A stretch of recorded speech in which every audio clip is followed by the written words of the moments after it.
కాబట్టి మేము ఐదుగురము ఆమెని స్వీకరిస్తాం. అంటే ద్రుపదుడు వ్యాసుని వంక చూసి నమస్కారం చేసి, అయ్యా మీ నిర్ణయం చెప్పండి అన్నాడు. వ్యాసుడు ద్రుపదుడితో అన్నాడు, ధర్మ తత్వజ్ఞుడి ధర్మతనూజుండు ధర్మ మార్గంబేల తప్పబలుకు దేవతామూర్తి ఈ దేవి మాధవి ఏలతా నిరుంగక అనృతంబువలుకు వీరల పలుకులు వేల్పుల మతమును ఒక్కండ కావున ఒండు దక్కి ఈ ఏవురకు కూతునిచ్చి వివాహంబు కావింపు మరి దీని కల తెరంగు వినగా ఇష్టమేని వినుమని ద్రుపదు చేయూది ఇంటిలోని కొనర నరిగి తాను అతడు ఏకతమయుండి వానికంతయును చెప్పతొడగే ధర్మవిదుడు. వ్యాసభగవానుడన్నాడు, ధర్మతత్వజ్ఞుడయా ధర్మరాజు, ఆయన నోటి వెంట అమృతం వస్తుందా? ఆయన ధర్మ మార్గం తప్పెందుకు పలుకుతాడు? ఆయన అన్నాడంటే అదే తీర్పు. 2, దేవతామూర్తి ఈ కుంతి నోటి వెంట అటువంటి మాట ఎందుకు వస్తుంది? కాబట్టి దేవతలందరి నిర్ణయం కూడా ఈమె ఒక్కతే 5గురికి భార్య కావాలని. కాబట్టి ఆ 5గురికి ఇచ్చి వివాహం చేసేసేయి.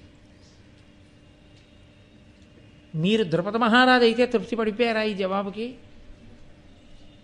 మీరు ద్రుపదుడైతే వ్యాసుడిలా చెప్పాడని ధర్మరాజు అలా చెప్పాడని కన్యాదానం 5గురికి చేయడానికి సిద్ధంగా ఉన్నారా?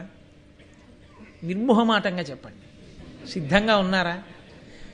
వ్యాసుడు చెప్పాడని ధర్మరాజు చెప్పాడని నేనే ద్రుపదుడైతే ఆడైనా మగైనా కన్యాదానం చేసేస్తానండి అన్నవాళ్ళు 5గురికి ఇచ్చి పెళ్లి చేసేస్తానన్న వాళ్ళు ఎవరో చెయ్యొద్దండి. అంటే ఎవ్వరూ చేయడానికి సిద్ధంగా లేరు. అలా లేకపోవడం సహజం.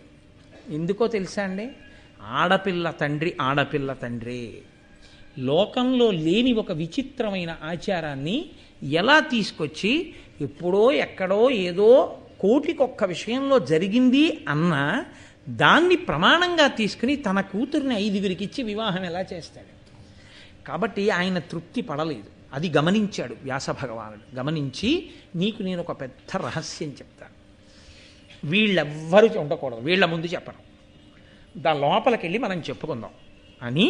అంటే ఇప్పుడు నేను మీ ముందు చెప్పనని కాదు అని ద్రుపదుడిని ఒక్కడిని చెయ్యి పట్టుకుని అంతఃపురంలోకి తీసుకెళ్ళి ఎవ్వరూ లేకుండా తలుపులేసేసి, విను ఇప్పుడు చెప్తాను అసలు రహస్యం ఏమిటో, ఎందుకు ఈమె 5గురికి భార్య కావాలో చెప్తాను, జాగ్రత్తగా విను అని చెప్పడం మొదలెట్టాడు. మీరు కూడా జాగ్రత్తగా వినవలసి ఉంటుంది. ఈమె ఒకానొక జన్మలో బ్రాహ్మణ పడొచ్చు. ఈమె పేరు ఇంద్రసేన. ఈమె భర్త పేరు మౌద్గల్యుడు. ఆయన ఒక గొప్ప ముని, గొప్ప తపశ్శక్తి సంపన్నత కలిగినటువంటి వాడు. కానీ కుష్ఠరోగి. ఆయనకి శరీరం అంతా కుష్ఠవ్యాధి వచ్చి చర్మము ఎముకలు మాత్రమే మిగిలి ఎప్పుడూ ఒంట్లోంచి నిత్తురు చీము కారుతూ పుల్లటి కంపు కొడుతూ ఉంటాడు. నోరు కూడా దుర్వాసన వస్తూ ఉంటుంది. వేళ్ళు కుష్ఠవ్యాధి తినేయడం వల్ల ముక్కలు ఊడి పడిపోయాయి. దానికి తోడు అతి కోపిష్టి, చాలా కోపిష్టివాడు. ఆయనకి భార్య ఈ ఇంద్రసేన. ఈమె మహాపతివ్రత. ఆమె భర్తనే దైవంగా భావించిందంతే. కాబట్టి ఆమె అన్నం తిన్నా కూడా భర్త తినగా మిగిలినది ఏది ఉందో అదే తినేది ఆ కంచంలో. ఒక రోజున భర్త మౌద్గల్యుడికి అన్నం పెట్టింది. ఆయన భోజనం పూర్తయిపోయింది. భోజనం పూర్తయిపోయిన తర్వాత ఆ మిగిలిన అన్నాన్ని తిందామని ఆ శేషాన్ని ఈవిడ తినడానికి కూర్చుని తింటోంది. ఎలా? పరమప్రీతితో. ఎందుకనంటే ఆయన తిన్న అన్నంలో ఆయన వేళ్లకున్న చీము నిత్తురు కలుస్తాయి. అయినా ఆవిడ పరమప్రీతితో తింటోంది. ఆవిడ పాతివ్రత్యం అటువంటిది. ఆ తింటున్నప్పుడు ఆ మౌద్గల్యుని యొక్క వేలు మొక్కొకటి ఊడి అందులో పడిపోయింది ఆ కుష్ఠరోగం వల్ల. ఆవిడ అయ్యో ఇది భర్త వేలు మొక్క ఊడిపోయిందని చెప్పి ఆ వేలు తీసి పక్కన పెట్టింది. ఆ పక్కన పెట్టినప్పుడు ఎవరికైనా మనసులో వికారం కలుగుతుంది, ఎవరికైనా అనిపిస్తుంది. ఆవిడ అలా అనలేదు. ఆవిడ పాతివ్రత్య శక్తి అటువంటిది. కాబట్టి ఆవిడ పరమ ప్రీతితో వేలు పక్కన పెట్టి అన్నం తింది. అది చూశాడు మౌద్గల్యుడు. నీకు అనితర సాధ్యమైన పాతివ్రత్యం ఇది. భర్త కుష్ఠరోగం వచ్చిందని నీకు బాధపట్టలేదు నువ్వు. అంత ప్రీతితో నన్ను సేవించావు, పైగా నేను కోపిష్టివాణ్ణి, అయినా నువ్వు నన్ను అనుగమించావు, నీకేం కావాలో కోరుకో అన్నాడు. మీరు ఇందులో తప్పు పట్టడానికి ఏం ఉండదు, యథార్థానికి అతిగా ఆలోచించడానికి అంతకన్నా ఉండదు. ఆమె భర్త కుష్ఠరోగ పీడితుడై ఎముకలు చర్మంతో మిగిలి ఉన్నవాడిన్నాళ్ళు.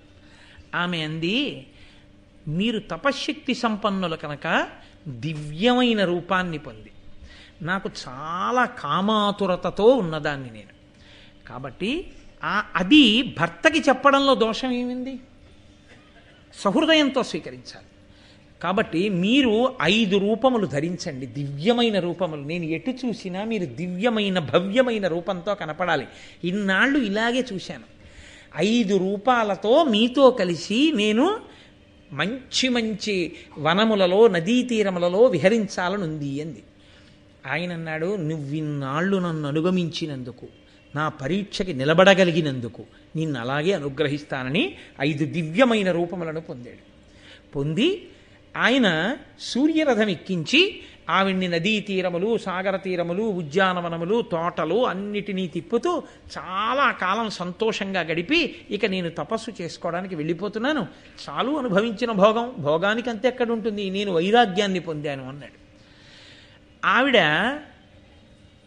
కొంతకాలం అయిపోయింది, భర్త వెళ్ళిపోయాడు, ఆవిడ కూడా శరీరం విడిచిపెట్టేసింది. విడిచిపెట్టేసిన వాసనాబలం ఏమిటో తెలుసా అండి? ఒక్క భర్త 5 రూపాలతో ఇంత గొప్పగా క్రీడించి ఆనందిస్తుంటే ఇంత సంతోషం అనుభవించానన్న భావన ఆమె యందు ఉండిపోయింది. ఆమె కూడా శరీరం విడిచిపెట్టేసింది. భర్త తపస్సుకు వెళ్ళిపోయాడు. విడిచిపెట్టి ఆమె కాశీరాజుకి పుత్రికగా పుట్టింది. ఆవిడకి ఆ జన్మలో పెళ్ళవలేదు. పైగా గత జన్మలో ఉండిపోయినటువంటి వాసనాబలం ఉండిపోయింది. ఆ కామాతురత ఇంకా ఆమె యందు తృప్తి పొందలేదు. అటువంటి సమయంలో ఆమె భర్త కోసమని తపస్సు చేసింది. ఆ తపస్సు చేస్తున్నప్పుడు 5 దేవతలు అటుగా వెళ్ళారు. వాళ్ళు దాని కడకు ప్రత్యేకంబగా ధర్మ వాయు వాసవాశ్వినుల్ ప్రీతులై వచ్చి దానినాత్మ దేహాంసజులకు దేహాంతరమున పత్నిగా కోరి రధిక సౌభాగ్యయుక్తి. అలా ధర్మదేవత, వాయువు, ఇంద్రుడు, అశ్విని దేవతలు వీళ్ళు ఆ తపస్సు చేసుకుంటున్నటువంటి కాశీరాజు గారి కుమార్తె ముందు నుంచి వెళ్ళిపోతూ వాళ్ళ 5 అనుకున్నారు, ఈమెకి వచ్చే జన్మలో మేము 5 భర్తలైతే బాగుండు అనుకున్నారు. ఇక్కడ మీకు ఒక అనుమానం వస్తుంది, ఏమంటే దేవతలకు కూడా అలాంటి పెచ్చి ఉంటుందా? ఒకవేళ ఉందిపో, తపస్సు చేసుకుంటున్న దానికి భర్త కావాలనేగా తపస్సు చేస్తోంది, ఈ జన్మలోనే భర్త అయితే వదిలిపోలా, మళ్ళీ వచ్చే జన్మలో అవుతామంటాం ఎందుకు వాళ్ళు? అంటే మహాభారతంలో లేదు, కానీ మార్కండేయ పురాణంలో దీని గురించి వివరణ ఉంది. అదే ద్రౌపదీదేవి యొక్క జీవితంలో ఉన్న రహస్యం. అందుకే వ్యాస భగవానుడు లోపలికి తీసుకెళ్లి కూర్చోబెట్టి ద్రౌపదుడికి చెప్తున్నాడు. ఒకానొకప్పుడు దేవేంద్రుడు త్వష్ట ప్రజాపతి బ్రాహ్మణుణ్ణి సంహారం చేశాడు. ఆయన్ని సంహరించడం చేత ఆయనలో ఉన్న ధార్మికమైన తేజస్సు వెళ్ళిపోయింది. వెళ్ళిపోయి ధర్మదేవతని ఆశ్రయించేసింది. వేరొకసారి వృత్రాసురుడు అనబడేటటువంటి వాణ్ణి సంహారం చేశాడు. ఆ సంహారం చేసినప్పుడు తద్దోష కారణం చేత ఆయన శరీరంలో ఉండే బలం ఆయన్ని విడిచిపెట్టి వాయుదేవుణ్ణి ఆశ్రయించి వెళ్ళిపోయింది. ఎవరి నుంచి? అన్నీ ఇంద్రుడి నుంచే. ఇంద్రుడికి సంబంధించిన ధర్మము ధర్మదేవత దగ్గరికి వెళ్ళింది, ఇంద్రుడి బలం వాయుదేవుడి దగ్గరికి వెళ్ళింది. ఆయనే ఒకానొకప్పుడు తానే ఇంద్రుడిగా ఉండి అహల్య చేత అహల్యని మోసగించి అహల్యని అనుభవించాడు. ఆయన మోసగించి అంటే అహల్యకి తెలుసు వచ్చినవాడు ఇంద్రుడని. మోసగింపబడిన వాడు ఎవరంటే యథార్థానికి గౌతముడు. మీరు రామాయణం బాలకాండలో విన్నారు. అందుచేత తన రూప సౌందర్యంతో మభ్యపెట్టి ఆయన అహల్యని అనుభవించాడు. అప్పుడు ఆయన శరీర సౌందర్యం జారిపోయి అశ్వనీ దేవతల దగ్గరికి వెళ్ళిపోయింది, వాళ్ళ అందగాళ్ళు కనుక. ఆ ఇంద్రుడు ఇంద్రుడిగా ఉండిపోయాడు. ఇప్పుడు ఆ ఇంద్ర తేజస్సే వీళ్ళ దగ్గరికి వెళ్ళింది. ఇప్పుడు మీరు బాగా పట్టుకున్నారో లేదో, ఇది మార్కండేయ పురాణాంతర్గతం. మీరు నన్నయ్య గారి భారతం చూస్తే నన్నయ్య గారి భారతంలో కనపడదు. కాబట్టి ఒకే ఇంద్రుని యొక్క తేజస్సు ధర్మదేవత దగ్గరికి వెళ్ళింది, ఒకే ఇంద్రుని తేజస్సు వాయుదేవుని దగ్గరికి వెళ్ళింది. ఒకే ఇంద్రుని తేజస్సు అశ్వినీ దేవతల దగ్గరికి వెళ్ళింది. ఒకే ఇంద్రుడు ఇంద్రుడుగా ఉండిపోయాడు. వీళ్ళ 5గురే వెనక నడిపించేటటువంటి ఈశ్వరుడు ఒకడు ఉన్నాడు. ఈ 5 శక్తులే ఆ అమ్మాయి ముందు నుంచి వెడుతున్నాయి. వాళ్ళకి ఆ జన్మలో అవ్వాలనిపించకుండా వచ్చే జన్మలో అవ్వాలనిపించడమే పరదేవతానుగ్రహం. వాళ్ళనుకున్నారు ఈమెకి మేము 5గురం వచ్చే జన్మలో భర్తలం అవ్వాలి అనుకున్నారు. ఇప్పుడు నాకు ఒకటి చెప్పండి, ఇంద్రుని యొక్క ధర్మాంశ ధర్మదేవత దగ్గరికి వెళ్ళి ఇంద్రుడు మళ్ళీ ధర్మరాజుగా పుట్టాడు. ఇంద్రుడి యొక్క బలం వాయుదేవుడి దగ్గరికి వెళ్ళి మళ్ళీ భీమసేనుడిగా పుట్టాడు. ఇంద్రుడి యొక్క తేజస్సు ఇంద్రుడి దగ్గరే ఉండి ఇంద్ర తేజస్సుగా అర్జునుడిగా పుట్టాడు. ఇంద్రుని యొక్క సౌందర్య తేజస్సు అశ్వినీ దేవతల దగ్గరికి వెళ్ళి ఇంద్రాంశగా, అశ్వినీ దేవతల తేజస్సుగా నకుల సహదేవులుగా వచ్చారు. 5గురుగా కనపడుతున్నా అవన్నీ కలిపి ఇంద్రాంశలైనప్పుడు కలిసి ఉన్నది ఒక్క ఇంద్రుడేనా కాదా? పైకి 5గురుగా కనపడుతున్నది ఒక్కరే.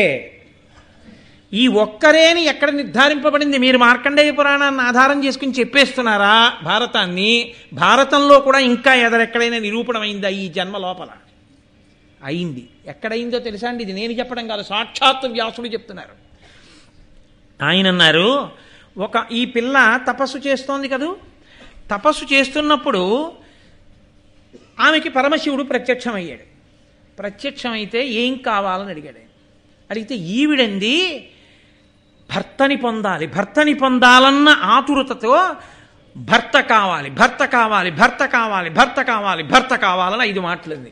5 మార్లు అన్నావు కనుక 5గురు భర్తలకి ఇల్లాలి అవుతావు అంటే వెంటనే ఆ పిల్ల ఏమందో తెలుసా అండి? చాలా సంతోషం అనలేదు. ఆమె అంత అమాయకురాలు కాదు, ఆమె 5గురికి ఇల్లాలవడానికి ఇష్టపడింది కాదు. ఆవిడ ఏమందంటే, సతికి ఒక్కరుండపతిగాక ఎందును పతులు పలువురవుట కథల కలదే లోకనాథ ఇట్టి లోక విరుద్ధంపు వరము వడయా అమరవరదయొల్ల. మహానుభావ, ఒక ఆడదానికి ఒక్కడే భర్త. ఒక భర్తకి చాలామంది భార్యలు ఉండడం లోకంలో ఉంది. కానీ ఒక భార్యకి అనేక మంది భర్తలు ఉండరు. నాకు వద్దా వరం, నేను పుచ్చుకోను, నాకు 5గురు భర్తలు అక్కర్లా, నాకు ఒక్కడే భర్త కావాలని. అంటే నన్నయ్య గారి యొక్క మహాభారతంలో ఏమనుందో తెలుసా అంటే, రుద్రశబ్ద ప్రయోగం చేశారు ఆయన. రుద్రుడన్నాడు అన్నారు వెంటనే. రుద్రుడు ఏమన్నాడంటే, నా వచనంబున నీక ఏవురుపతులందు ధర్మవు వెడపకయుండున్ కావున ఇట్టి వరం బిందీవరదల నేత్ర ఇచ్చితి నిదయతోన్. 5గురికి ఇల్లాలివైతే ఏమవుతుందని నీ బెంగ? నీ ధర్మం పోతుందని కదూ. 5గురికి ఇల్లాలివైనా నీ ధర్మం పోదు, నా వాక్కు. ఏమిటి నీకు అభ్యంతరం అని అడిగాడు. ఆవిడంది, ఇది ఎలా సంభవం అనుకుంది. కానీ మీరు ఇక్కడ ఒక్క విషయాన్ని బాగా గుర్తుపట్టవలసి ఉంటుంది. ఈ వరం ఇచ్చినవాడు రుద్రుడు. రుద్రశబ్దానికి వైదికంగా, వేదపరంగా, యజుర్వేదపరంగా అర్థం ఏమిటో తెలుసా అంటే, రుద్ర అన్న శబ్దానికి యథార్థమైనటువంటి అర్థం రుత్యా ధర్మానవలోకయతి ప్రాపయతివా ప్రపయతీతివా ఇది రుద్ర. ఆయన రుత్యా ధర్మానవలోకయతి, వేదము చేత ధర్మమును లోకానికి చెప్పేవాడు. ఆ ధర్మం పట్టుకోగలిగిన శక్తిని మీకు ఇచ్చేవాడు. ధర్మాన్ని చూపిస్తాడు. ధర్మాన్ని పొందేటట్టు, ఎప్పుడూ ధర్మమునందు మనసు ఉండేటట్టు చేసేవాడు ఎవరో తెలుసా అండి? పరమేశ్వరుడు, పరమశివుడు, రుద్రుడు. అందుకే ఎవరు ఎప్పుడూ అభిషేకం చేస్తారో, రుద్రాధ్యాయాన్ని రోజు పారాయణ చేస్తారో అటువంటి వారి మనసు ధర్మమునందు నిలబడుతుంది. ఒకానొకప్పుడు శృంగగిరి పీఠాధిపతులు చంద్రశేఖర భారతీ స్వామి వారు ఈ మాట చెప్పారు. భార్యకు ఒంట్లో బాగులేదని ఒక ఆయన వస్తే, రుద్రం ఇక్కడ పారాయణ చేసేసి నువ్వు ఇక్కడ కూర్చుని ఇక్కడే భార్యకి తీర్థం ఇస్తున్నానని విడిచిపెట్టు, అక్కడ నీ భార్య మీ ఊళ్ళో స్వస్థత పొందుతుందన్నారు. అలాగే పొందింది ఆవిడ. కాబట్టి ఆయన ధర్మమును పొందించువాడు. కాబట్టి ఇప్పుడు ఆయనే చెప్పాడంటే ఆ ధర్మానికి తిరుగులేదు. కానీ ఆవిడేమందో తెలుసా అండి? 5గురు భర్తలకి ఇల్లాలినైనప్పుడు కొన్ని ప్రమాదములు ఉంటాయి. మీరు విశాల హృదయంతో దీన్ని అర్థం చేసుకోవలసి ఉంటుంది నేను చెప్పే మాటని. ఒకటి, నేను ఒక భర్త చేత అనుభవింపబడినప్పుడు 2వ భర్త దగ్గరికి వెళ్ళినప్పుడు నేను కన్యని కాను. ఏ భర్త అయినా కన్యని భార్యగా స్వీకరించి తాను భార్యను చేసుకుంటాడు. నేను ఒకరికి భార్యనవగానే రెండో వారి దగ్గరికి వెళ్ళినప్పుడు నాకు కన్యాత్వం ఉండదు. అప్పుడు నా పతి పట్ల నా ధర్మం తప్పుతుంది. కాబట్టి నేను 5 పతుల దగ్గర నా కన్యాత్వము పోకూడదు వివాహం దగ్గర నుంచి. 2, పతి సేవా భాగ్యంలో నేను 5 అదే మనసుతో సేవించగలదాననై ఉండాలి. 3, ఒక భర్త దగ్గర ఉన్నప్పుడు మాత్రమే కామప్రచోదనం, ఒక భర్త దగ్గర ఉన్నప్పుడు కామమునందు విముఖత ఉంటే ఆ భర్త ఇబ్బంది పడతాడు. కాబట్టి 5 యందు నాకు సమానమైన కామాతురతని పొంది ఉండాలి. నేను ఎప్పటికీ ముత్తైదువుగా ఉండాలి. అంటే 5 భర్తలలో ఏ ఒక్కడూ పడడానికి వీల్లేదు. కాబట్టి నేను ముత్తైదువుగా ఉండాలి. అందుకే స్వర్గారోహణ పర్వంలో అందరికన్నా ముందు ద్రౌపది పడిపోయింది. కాబట్టి ఈ 5 నాకు నువ్వు ఇస్తే నేను 5 ఇల్లాలనవడానికి అంగీకరిస్తాను. అప్పుడు శివుడు ఏమన్నాడో తెలుసా అండి? అలాగే నువ్వు అడిగినవన్నీ నీకు ఇస్తున్నాను, నువ్వు వెళ్ళి గంగా తీరంలో నిలబడు, ఇంద్రుడు వస్తాడు తీసుకురా. ఇప్పుడు ఆవిడ వెళ్ళి గంగా తీరంలో నిలబడింది, ఇంద్రుడు వస్తే తీసుకెడదామని. ఆ ఇంద్రుడు బ్రహ్మగారి దగ్గరికి వెళ్ళాడు. ఎందుకు వెళ్ళాడో తెలుసా అండి? యమధర్మరాజు గారు నైమిషారణ్యానికి వచ్చి చాతుర్మాస్యం ఆయన అక్కడికి వచ్చి సత్రయాగం మొదలుపెట్టాడు. ఆ సత్రయాగం పూర్తయితే కానీ మళ్ళీ ఆయన అక్కడికి వెళ్ళడు. యాగదీక్షలో ఉన్నవాడు పీటల నుంచి లేచి ఇతర పనులు చేయకూడదు. కాబట్టి ఆ యాగదీక్షలో ఉన్నాడు కాబట్టి ఊరూరా వెళ్ళి కనబడ్డ వాళ్ళందరినీ ఉసురు తీయడు ఆయన. కాబట్టి లోకంలో ఎవడు చచ్చిపోవడం మానేసి దీర్ఘాయుష్మంతులు అయిపోయి పాపాలు పెరిగిపోతే ఇంద్రుడు దేవతలు వెళ్ళి దేవతలకి మనుష్యులకి తేడా లేకుండా పోయింది. వాళ్ళు మరణం లేకుండా ఉన్నారు, మేము మరణం లేకుండా ఉన్నాం, పాపం పెరిగిపోతోంది, ఎలా అని అడిగారు. అడిగితే బ్రహ్మగారు అన్నారు, ఒక పెద్ద చమత్కారం జరగబోతోంది. యమధర్మరాజు గారి అంశ కూడా భూమి మీదకి ఇంద్రతేజస్సులతో కలిసి వెడుతుంది, ఇంద్రతేజస్సుగానే వెడుతుంది. వెళ్ళి ఆ 5 ఎవరున్నారో ఆ 5 యమధర్మరాజు గారు చెయ్యవలసిన పనిని చావు లేకుండా భూమి మీద మిగిలిపోయిన వాళ్ళందరినీ వాళ్ళు చక్కబెట్టి చంపేస్తారు, పాపం పెంచిన వాళ్ళని. కాబట్టి వాళ్ళు ఎడుతున్నారులే, బెంగబెట్టుకోకండి, మీరు వెళ్ళిపోండి అన్నాడు. ఈ మాటలు విన్నటువంటి ఆయన వచ్చేస్తున్నాడు ఇంద్రుడు. ఇప్పుడు ఇంద్రుడు వస్తుంటే ఈవిడ గబగబా వెళ్ళి ఏమండి ఇంద్రుడు గారు మిమ్మల్ని శివుడు రమ్మన్నాడు రండి అంది అనుకోండి, చావతలబా నువ్వెవరంటాడు కదా. ఏదో ప్రత్యేకత ఉండాలి, ఉంటే కానీ అసలు ఇంద్రుడు ఆగడు. ఇంద్రుడంటే సామాన్యుడు కాడు. కాబట్టి ఆవిడ గంగానది మీద ఆకాశంలో నిలబడి ఆవిడ కన్నుల వెంట బిందువులు పడుతుంటే అన్ని వేళలా ఏడుపని మీరు అనుకోకూడదు. కంటి వెంట నీటి బిందువులు పడడం యోగమనందు కూడా పడతాయి. కంటి వెంట నీటి బిందువు కింద పడుతుంటే గంగలో పడ్డ ప్రతి బిందువులోంచి బంగారు తామర పుడుతోంది. ఇది చూసి ఇంద్రుడు ఆశ్చర్యపోయాడు దేవతలతో. ఇదెక్కడి చమత్కారం రా, ఈవిడ కన్నీటి బిందువులకి బంగారు తామరలు పుడుతున్నాయి అని ఆయన ఆగి, నువ్వెవరు, ఎందుకు ఏడుస్తున్నావు అలాగా, ఈవిడ కన్నీటి బిందువులు బంగారు తామరలు అవుతున్నాయని. అది నేను తర్వాత చెప్తాను కానీ శివుడు రమ్మంటున్నాడు పదండి అని ఆవిడ శివుడి దగ్గరికి తీసుకొచ్చింది. ఈలోగా శివుడు ఏం చమత్కారం చేశాడో తెలుసా అండి? ఆయన ఒక నవయవ్వనంలో ఉన్నటువంటి పిల్లవాడిగా మారిపోయి ఒక మంచి యవ్వనంలో ఉన్నటువంటి ఒక తరుణిని పక్కన కూర్చోబెట్టుకుని ఆవిడితో కలిసి విలాసంగా ఆడుకుంటున్నాడు ఆయన. ఇంద్రుడు అటుగా వెళ్ళిపోతూ అక్కడ ఉన్నటువంటి పర్వత గుహలో భార్యతో కలిసి ఆడుకుంటున్నటువంటి ఈ నవయవ్వనంలో ఉన్న యువకుణ్ణి చూశాడు. ఆయన లేచి నిలబడలేదు, ఆయనకు కోపం వచ్చింది ఇంద్రుడికి.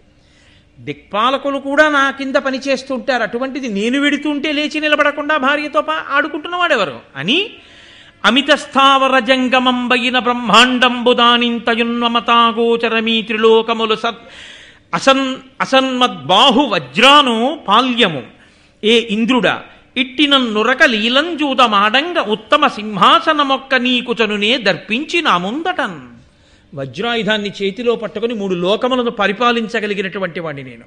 అటువంటి నేను వెడుతుంటే నువ్వు అలా కూర్చుని ఏమిటి అలా మాట్లాడుతున్నావు, ఏమిటి ఆడుకుంటున్నావు, ఏమిటి ఎవరిని అనుకుంటున్నావు అన్నాడు.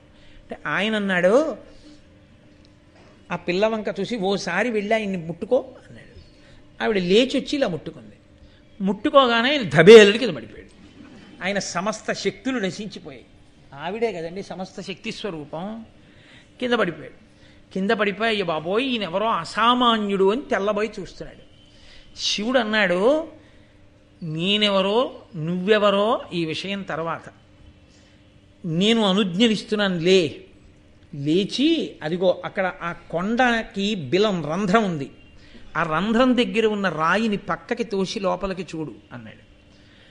ఆ ఇంద్రుడు గబగబా వెళ్ళి ఏమిటి ఇదంతా చాలా చమత్కారంగా ఉంది, ఆవిడ ముట్టుకోవడం ఏమిటి, నా శక్తి పోవడం ఏమిటి, నీ కింద పడిపోవడం ఏమిటి, ఆ కొండ రాయిని తప్పించి చూడమంటున్నాడు ఏమిటని వెళ్ళి రాతిని పక్కకి తోసి లోపలికి చూశాడు. తెల్లబోయాడు. అన్ని విధాలా తాను ఎలా ఉంటాడో అలాగే ఉండి, అలాగే పుష్పహారాలు వేసుకుని, అలాగే కిరీటాలు పెట్టుకుని, అంతకుముందు ఇంద్ర పదవిని అధివసించినటువంటి 4 ఇంద్రులు ఆ గుహలో కూర్చుని ఉన్నారు. విశ్వభుత్, భూతదామ, శిబి, శాంతి అనబడేటటువంటి 4. ఈ పేర్లు అన్నయ్య గారి భారతంలో లేవు, నేను ఇతర వ్యాఖ్యానాల్లోంచి తీసినవి. కాబట్టి ఆ 4 ఇంద్రులు ఆ గుహలో కూర్చుని ఉన్నారు. ఆయన చూసి తెల్లబోయాడు. వాళ్ళు 4 ఇంద్రులు, వాళ్ళు ఇతపూర్వం ఇంద్ర పదవిని నిర్వహించిన వారు, అయిపోయింది ఆ పదవి, వచ్చి ఇక్కడ కూర్చుని ఉన్నారు. శివాజ్ఞ మేరకు అక్కడ ఉన్నారు. ఆయన బ్రహ్మమస్తకావలీది బద్ధతే నమ శివాయ. యుగాలు వెళ్ళిపోతే సృష్టి చేసిన బ్రహ్మగారి పుర్రెనే మెళ్ళ వేసుకుంటాడు ఆయన. అటువంటి కాలాతీతుడు పరమేశ్వరుడు అంటే ఆయనకి తెలియందే ఉంటుంది. ఇప్పుడు చూసిన ఇంద్రుడు తెల్లబోయి ఆయన వంక చూశాడు. చూస్తే ఆయన అన్నాడు, మీ 5 ఇంద్రులే, తత్వతః మీరు 5 కనపడుతున్నా ఒక్కటే, మీరు 5 ఇంద్రులే.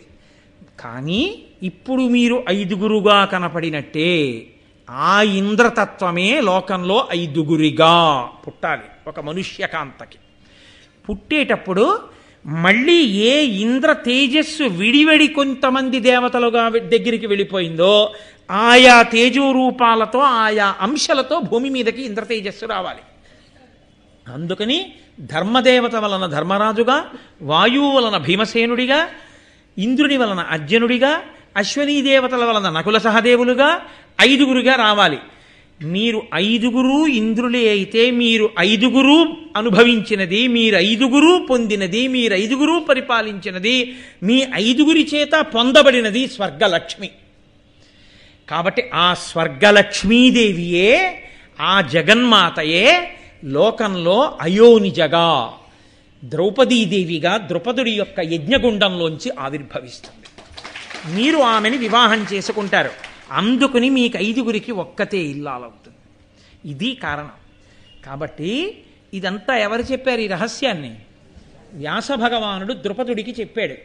చెప్పి, పిచ్చివాడ, ధర్మరాజు నోటి వెంట ఎందుకు వచ్చిందో తెలుసా మేము 5 వివాహం చేసుకుంటామని?